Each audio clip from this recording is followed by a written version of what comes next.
அவளை பையா என்னப்பா திருப்பதி பெருமாளை பாத்துட்டியா? மத்தியானம் கூப்பிட்டார்ல கஸ்டமர் காக்க போட்டாரு. Waiting charge தரம்ட்டாரா? கஸ்டமர் வந்து உட்காந்துட்டாரா? அப்பா அப்புறம் கூப்பிட்றேன் சரியா? என்னது இப்போதான் கஸ்டமரை பிக்கப் பண்றியா? அப்பா அப்புறமா பேசுகிறேன்.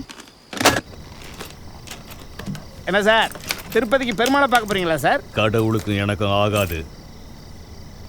ஏன் வாக்கிய வரப்பு தகராறு? அப்புறம் எதுக்கு சார் திருப்பதி பெருமாளை பார்க்க போறீங்க?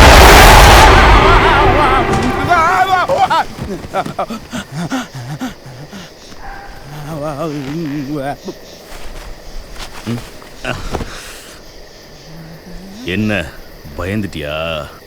லாங்ல டிராவல் போறோம்ல, அதான் நீ தைரியமான ஆளான்னு செக்அப் பண்ணி பார்த்தேன். நல்லா செக் பண்ணடா. நீ தைரியமான ஆள் தான். போ. என்ன ஏற்கனவே உன் மூஞ்சி முகமூடி போட்ட மாதிரி தான் இருக்கு. இந்த லட்சணத்தில் முகமூடி தனியா. சார் பாட்டு போடட்டுமா சார்? நான் போடவா? ஐயோ வேண்டாம் சார்.